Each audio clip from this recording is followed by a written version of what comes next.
उत्तर प्रदेश विधानसभा में बुधवार को वित्तीय वर्ष 2023-24 के लिए राज्य सरकार ने बजट पेश किया। यूपी के बजट का कुल आकार 6,90,242 करोड़ रुपए रहा।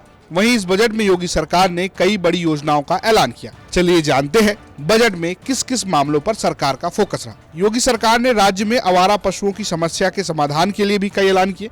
लगातार आवारा पशुओं पर घिरी सरकार ने गोवंश की समस्या से निपटने के लिए 187 गोट संरक्षण का लक्ष्य बनाया है। इसके अलावा पशुओं को रोग से बचाने के लिए 116 करोड़ 52 लाख रुपए देने की बात कही। इस बजट में योगी आदित्यनाथ सरकार ने छात्र छात्राओं के लिए सबसे बड़ा ऐलान किया है।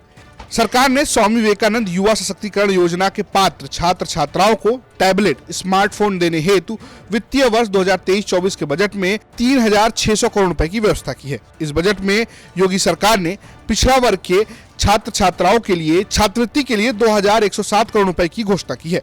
पिछले ही महीने योगी सरकार ने यूपी में मदरसों का सर्वे कराया था। इसके अलावा लगातार पसमानदा की बात भी की जा रही है। ऐसे में सबकी निगाह योगी सरकार के अल्पसंख्यक मामलों पर भी था। ऐसे में यूपी के बजट में अल्पसंख्यकों के लिए खासकर स्कॉलरशिप देने की बात कही गई है। बच्चों के स्कॉलरशिप के तहत कक्षा 9वीं और 10वीं में पढ़ रहे अल्पसंख्यक समुदाय के छात्र छात्राओं के लिए अधिकतम 3,000 रुपए सालाना स्कॉलरशिप देने का ऐलान किया गया है। ये स्कॉलरशिप ऐसे बच्चों को मिलेगी जिनके अभिभावकों की अधिकतम वार्षिक आय 2.5 लाख रुपए तक है। यह स्कॉलरशिप 10वीं से आगे की कक्षाओं में पढ़ रहे अल्पसंख्यक समुदाय के ऐसे छात्र छात्राओं के लिए भी है जिनके अभिभावकों की अधिकतम वार्षिक आय 2 लाख रुपए तक है। इसके अलावा मदरसों में आधुनिक विषयों को पढ़ाने के लिए स्नातक शिक्षकों को 600 रुपए प्रतिमाह और परास्नातक शिक्षकों के लिए 1,200 रुपए प्रतिमाह की दर से मानदेय भुगतान की भी व्यवस्था की गई।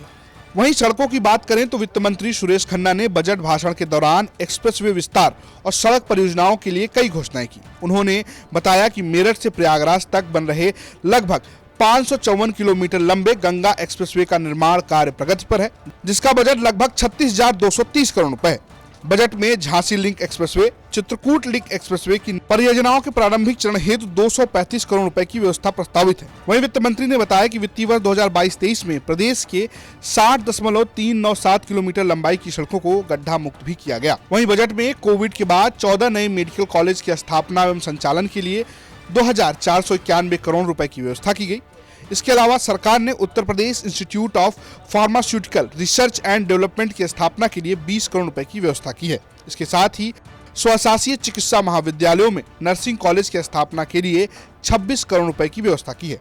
वहीं महिलाओं के लिए बजट में खास व्यवस्था की गई। इस बजट में कहा गया कि प्रदेश में कानून व शांति व्यवस्था को दृष्टिगत रखते हुए महिलाओं की अधिक से अधिक भागीदारी सुनिश्चित करने के लिए 3 महिला पीएसी बटालियन का गठन किया जा रहा है। सुरेश खन्ना ने अपने बजट भाषण के दौरान कहा कि बालिकाओं के प्रति आमजन की सकारात्मक सोच विकसित करने के लिए संचालित मुख्यमंत्री कन्या सुमंगला योजना के अंतर्गत लाभार्थियों को 15,000 रुपए तक की धनराशि से लाभान्वित किया जा रहा है।